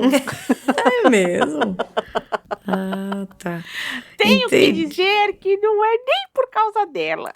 E assim, até em filmes muito extremos, eu acho que ela não entrega uma atuação extrema, sabe? Não. Por exemplo, De Olhos Bem Fechados, você assistiu? Assisti. Então, esse é um exemplo. Dogville. A Dogville eu gosto. Eu gosto do filme. Dogville eu gosto, mas não é ela que me faz gostar Isso, do filme. então, eu gosto do filme. Mas é isso que eu tô falando. Ele é um filme que exige um extremo do ator. É. E ela não entrega esse extremo. Nossa, que filmaço Dogville, né? Dogville é um filmaço mesmo. Nossa, é um filmaço. E ele é pesado, pesadíssimo. Pesado no tanto. Nossa, num tanto esse filme. Esse filme eu recomendo só pra quem tiver, assim, de boa. Mas é que ele é muito bom. 60 anos com calmantes. Pra cima de 60 anos com calmantes. Com calmantes, chazinho. É. Porque é pesado o filme, mas é muito bom. É um filme muito bom. O que ele tem de pesado, ele tem de bom. Ele é mesmo. Não é? E aí, é muito bom. Mas é não por ela. Então, não é por ela, é pelo filme mesmo. É, pela maneira de tudo, assim. Pela estrutura, pela forma. Sim, por tudo. Enfim. Mas ela em si realmente... É do Von Trier, não é? É do Von Trier. Então, filha da puta sabe fazer quando ele quer, né? Quando ele quer, né? Porque também quando ele quer ferrar a nossa cabeça... Porra! Ele bem que ferra e ferra não, realmente. Que aqui não ferrou, né? Não, ferra demais. Mas assim, esse eu consigo ver. Isso, porque... aquele dançando no escuro é difícil também. Não, nossa, ele tem uns que, pelo amor de Deus, gente, aquele... The House Ninfomaníaca? Ninfomaníaca. Aquele Ninfomaníaca eu assisti da bruxa. Primeiro... Como é que é o nome da bruxa? Da bruxa? Deixa eu achar aqui, peraí.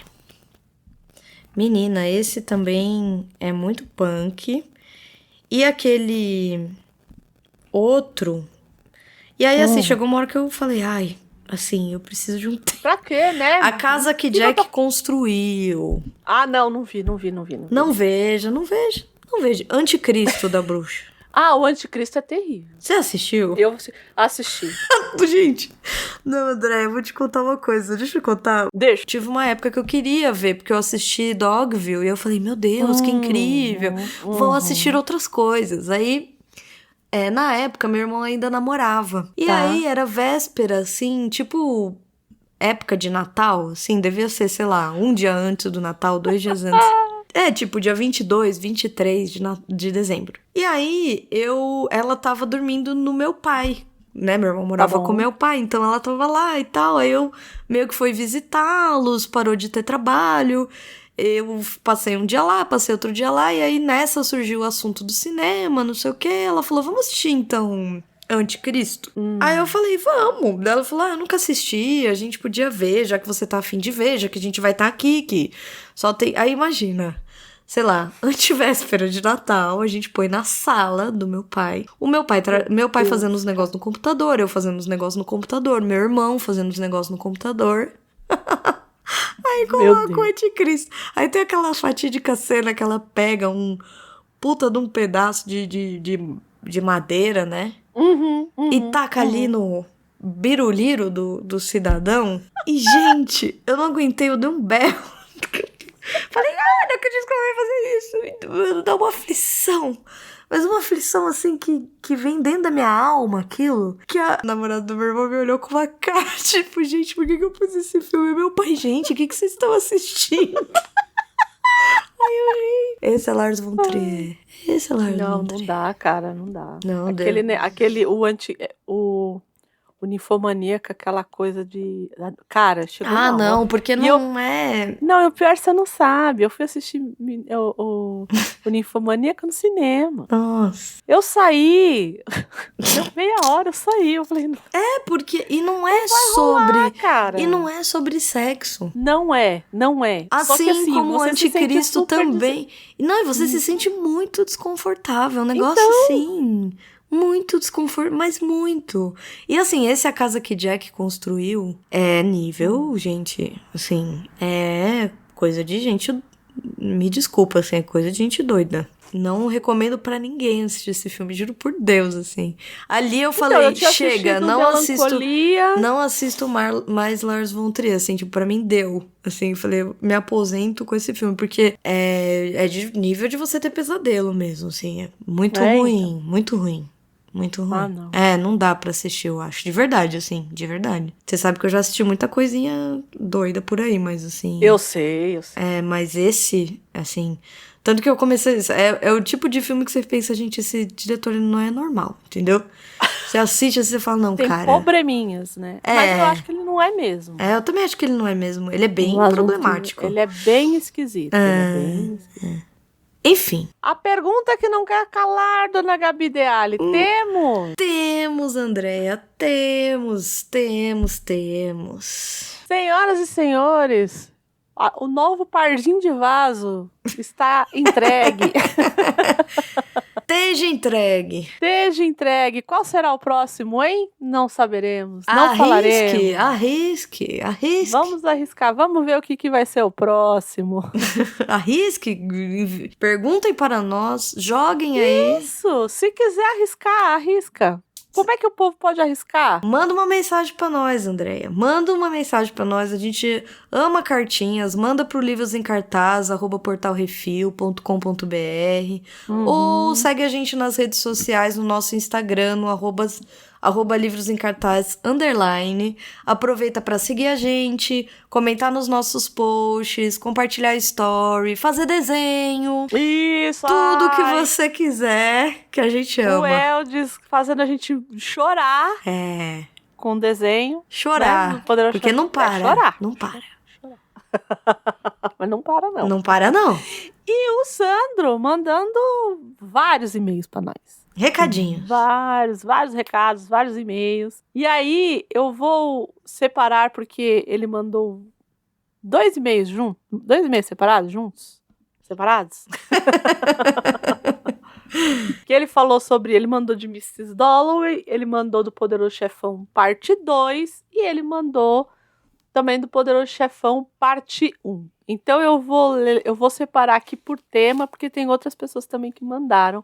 Tá. Mas saibam que os e-mails do Sandro. Então, estamos felizes. Estamos, sempre. Vou ler aqui. Isso sobre o Livros em Cartaz 92, o Poderoso Chefão parte 1. Olá, donas Gabi, André e Gabi. Espero que este e-mail as encontre bem e convidando as pessoas certas para tomar um café para manter o vínculo vivo. Sabe como é?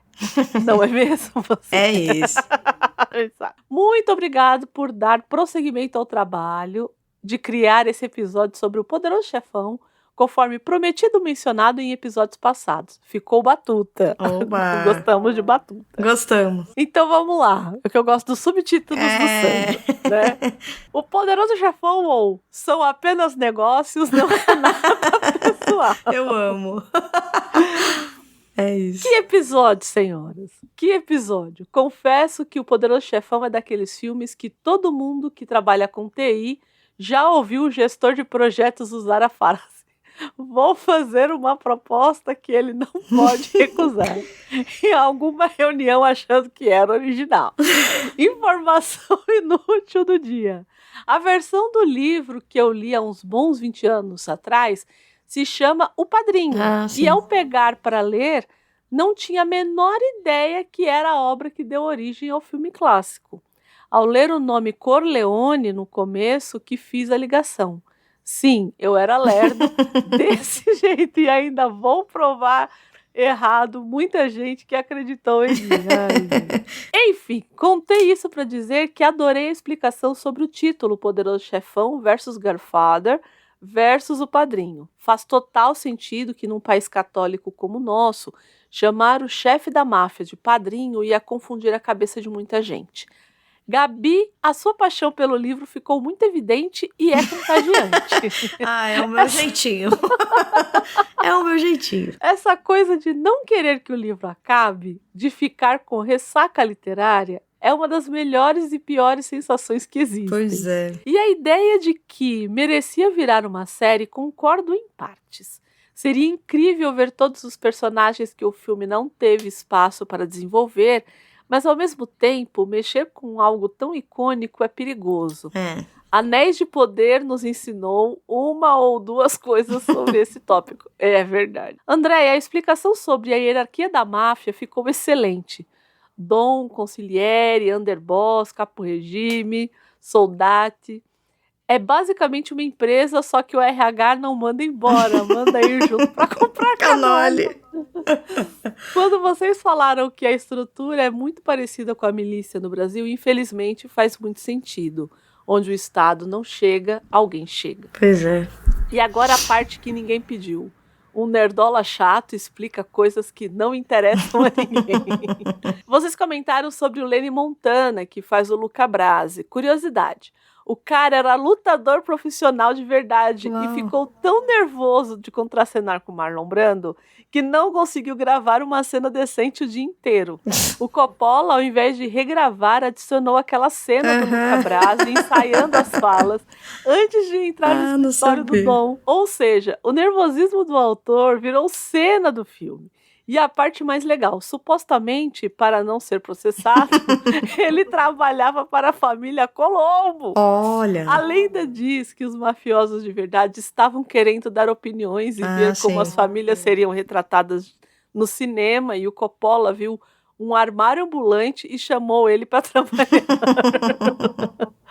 Existe um jogo dessa história em que comandamos um personagem que executa alguns momentos clássicos do filme, tipo espancar os caras que abusaram da filha do Bonacera e cortar a cabeça do cavalo e colocar na cama de um certo personagem. Enfim, fim da parte do nerd chato. Chato nada, foi ótimo. Amei. Concordando com vocês sobre a cena do batismo, é uma das melhores cenas da história do cinema. 2 batismos acontecendo ao mesmo tempo, um de fé e um de sangue. Enquanto Michael fala, sim, eu renuncio, com a maior cara de pau do mundo.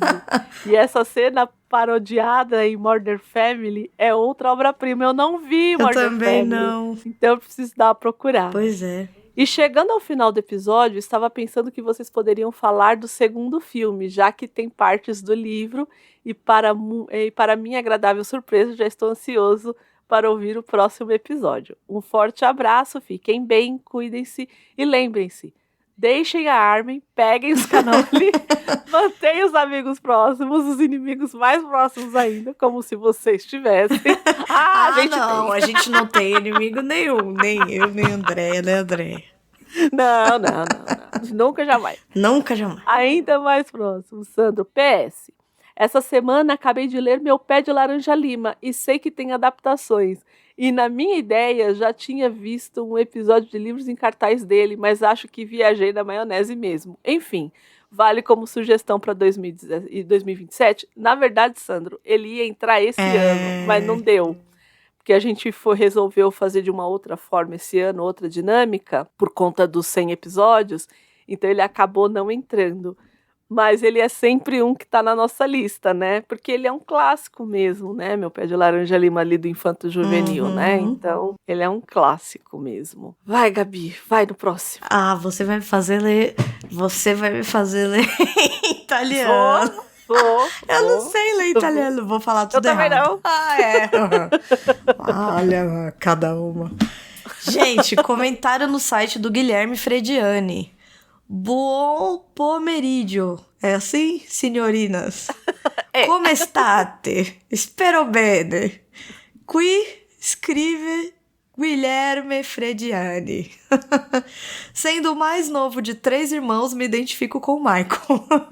Espero que só nisso. Não sei, veja bem. Né? O Poderoso Chefão não é um filme sobre máfia, nem crime. É sobre família. A família é mais importante do que qualquer coisa. Honrar teu pai, tua mãe, teus irmãos, estar ao lado deles, apoiá-los, defendê-los. Isso é o que o Vito ensina como valores, até para Johnny Fontaine. Infelizmente, a família também acaba sendo o ponto fraco, e Santino pagou o preço. Parte meu coração quando Dom chama o Bonacera para retribuir o favor e diz para olhar o que fizeram com o seu menino, e não quer que a mãe dele o veja assim. Obra-prima do cinema e uma adaptação muito respeitosa ao livro. Abrate e bate. Ai, pois é. A gente também falou muito a respeito do Sonny, né? Que é a minha personagem do livro favorita. Não tenho nem o que dizer. E quando acontece, assim, mesmo quando eu li, acho que Gabi também teve a mesma... A gente sabia que ele ia morrer. E mesmo assim foi um susto a hora que ele morre, né, no livro. E de cortar o coração mesmo. Não é? Sim. O próximo e-mail é de quem? Sandro Galina. Vem aí. Que Poderoso Chefão 2. Vem aí. Né? Então, olá, donas André e Gabi. Espero que esse e-mail as encontre bem e com a cortina bem fechada. Porque depois desse susto do episódio 93... não dá mais pra vacilar com cortina aberta. Não mesmo. Seguem alguns comentários aleatórios dos últimos episódios, já que estou por aqui mesmo. Livros e cartaz 93, O Poderoso Chefão parte 2 ou Por que a cortina está aberta. Sensacional. Gabi, a sua reação com o atentado logo no começo do filme foi impagável. Adoro quando alguém assiste um clássico pela primeira vez e passa todas as fases. O encantamento com a fotografia, a paixão pela cena linda, calma, delicada. E do absolutamente nada. Uma saraivada de tiros na sua cara. Nada como um belo soco no estômago pra acordar a gente. Exato, bom dia. Bom dia. Concordo totalmente com vocês sobre o Coppola estar mais à vontade nesse filme. Dá pra sentir que ele não tinha mais que correr contra o relógio para condensar um livro inteiro. Ele pôde respirar, deixar as cenas se desenvolverem e construir essa narrativa paralela que alterna a ascensão do Vito com a decadência moral do Michael. Mas o primeiro tem esse peso emocional do Marlon Brando que é difícil de superar. A sua análise do Michael como o colonizado que quer ser mais que o colonizador... Alô, Paulo Freire, olha a sua ideia aqui. Foi brilhante, Andréia. Ele não viveu na Sicília, não passou pelo Vito, o que o Vito passou. Então ele transforma a ideia de família em uma espécie de código abstrato que segue sem flexibilidade. E é por isso que ele termina sozinho, porque a rigidez não deixa espaço para as relações humanas reais, só para o cumprimento do código. Sobre o apanhado dos 2 filmes livro, eu sempre tive a impressão de que me vendem a ideia de que quem é o Poderoso Chefão é o Vito, mas na real, quem expandiu os negócios foi o Michael. Então, no final das contas, eu fico com a impressão de que o Michael é realmente o chefão. Considerando pela expansão dele para Las Vegas e Cuba, por exemplo. E só para deixar registrado que o beijo da morte dado no Fredo é uma coisa que marcou a cultura pop. E o olhar de eita, deu ruim do Fredo só corrobora que o John Cazale era um baita ator. Fez 5 filmes, todos com indicação de melhor filme, sendo que 3 ganharam. O empresário dele tinha um bom faro. Pois é. É verdade, todo mundo fala do beijo da morte mesmo. A gente esqueceu de comentar do Michael. Do Michael no Fredo, né? No irmão. Isso. E vamos pro último e-mail do Sandro? Vamos! Que Sandro comentou o nosso último episódio de Mrs. Dalloway, ou Por Isso que a Gente Aprende História. Confesso que esse episódio me pegou de uma forma diferente. Ainda não li Virginia Woolf, então vim sem referência de nenhum lado. Escutei vocês falarem do livro com essa honestidade brutal. Não é para mim. Tinha uma expectativa muito alta e achei muito corajoso. A gente tem muito essa pressão de que se é do cânone tem que gostar. E se não gostou, tem que fingir ou se culpar por não ter entendido.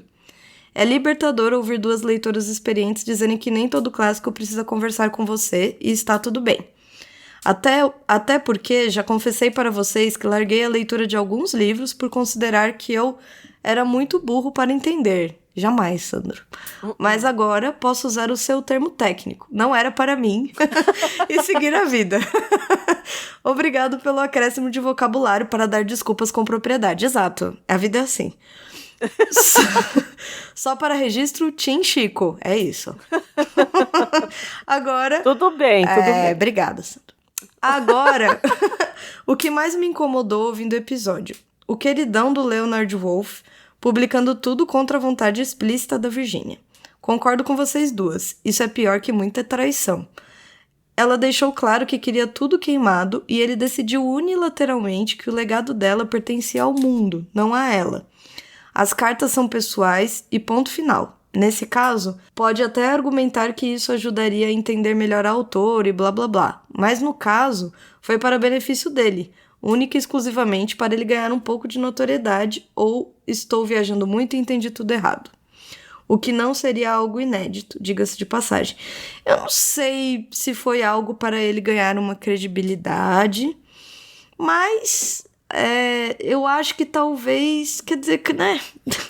Como disse bem o Sandro, né? Não seria algo inédito. O que você acha, Andréia? Ai... É difícil, assim. Eu acho que sim, mas não só. Então, eu acho que ela não morrendo o legado dela, ele continua a ter um lugar. Ah, sim, com certeza. Então eu acho que sim. Talvez não de forma como a gente está acostumado a ver, de forma... Ai, fulano publicou para ganhar dinheiro. Não, mas eu acho que no final tem o nome dele lá escrito também, né? Ela era a esposa dele. Então, eu acho que o Wolf era o sobrenome dele. Então, eu acho que tem essa coisa do legado dela que também o coloca num determinado lugar, entendeu? Para mim, eu acho que é por isso. E no caso, por isso que eu acho que o caso dele é tão... Eu acho... Sabe o que eu acho? É tão de traição, assim. Por ela querer... Ela dizer que não queria e ele fazer. Eu acho que tem a ver com poder. Isso, então. Do tipo, eu publiquei porque eu posso publicar. É isso. Você não tá mais aqui pra me dizer o que eu posso fazer ou não. Eu que publiquei, porque eu posso publicar. Então... É isso. Mas se pensar que isso também aconteceu com o Kafka, pois é. Queremos o Kafka é outro exemplíssimo disso. Queremos mesmo viver em um mundo em que coaches não poderiam usar a metamorfose como base para uma postagem no LinkedIn. Para exemplificar o quão maravilhoso é o curso que está vendendo e o sucesso das pessoas que assistiram às suas aulas. Esse é um mundo que queremos? Fica o questionamento. Ai, eu nem vou falar nada. Será que esse é o mundo que queremos, gente? Ai, meu Deus. Achei bem legal vocês compartilharem que ambas são muito calmas e ponderadas nos assuntos de relacionamentos, sem pressa nenhuma, indo com calma, como tudo na vida deve ser. Foi isso que eu entendi. E não senti nenhuma pontinha de ironia em nenhuma das duas. Bem como não existe nenhuma vírgula de ironia nesse parágrafo. Então, Sandro, em minha defesa... Vai. Eu sou uma pessoa bem devagar mesmo, quase parando. Nossa, ó. Eu vou continuar a leitura aqui do Sandro. Agora, Gabi. Eu sou... Gente, ó. Não vou falar nada. Eu não vou falar nada. Não vou falar nada. Não vou. Enfim. A conversa de vocês duas sobre a psiquiatria da época e os séptimos me afetou bastante. A saúde mental em um período em que nem nome para as coisas existia ainda, devia ser tudo tratado como histeria. Acredito que muitas foram rotuladas assim no passado. ou falta de Deus no coração, pois é. E a Virginia tendo que conviver com psiquiatras na própria vida dela deve ter dado uma raiva enorme ao escrever aquele médico odioso. Pelo menos atualmente temos nomes e remédios para ansiedade, depressão, transtornos e afins. E para tentar manter a ansiedade em algum lugar, em lugar dela, e falhando miseravelmente, né, Gabi? Pois é.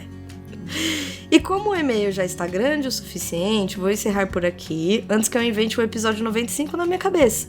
Mas posso comentar que assisti a uma parte do filme e o Ed Harris estava dando uma masterclass de atuação. Não aprendi nada, mas que foi bonito, foi. Enfim, muito obrigado por um ótimo programa, por seguirem sendo uma companhia agradável. Até o próximo episódio e pela atenção, obrigado. Sandro Galina. Fofo. Ai, Sandra, muito obrigada. Muito obrigada. Querido Adoramos demais. Os seus e-mails. Querido demais. Amamos seus e-mails. Ai, sim. E é isso, gente. Se querem fazer como o Sandro, mandem o e-mail pra onde a Gabi já falou. Lá pra Livros Isso, e manda Cartaz. pra nós que a gente lê aqui, a gente ri com vocês, chora também, tá tudo. Chora também. Aqui a gente faz de tudo. Tudo. Sempre agradecendo a quem? Aos meninos do Portal Refil, pelo quê? Por esse puxadinho que a gente tem por aqui. Agradecendo também a vocês que estão aqui nos ouvindo e que, se quiserem, dá um cascai pra nós, dá um café pra nós, porque o bagulho tá louco. E tá. Vai lá no Apoia-se, sei lá, tenta ver se dá pra ser patrão, coisa do gênero. Todas as formas de fazer isso estão aqui no post. Sempre agradecendo a minha co-host favorita. Opa! Essa sou eu. Não tem outra? Sou eu. Ai, um beijo pra todo mundo. Fiquem bem. Até o próximo programa. E tchau, tchau. Tchau, tchau.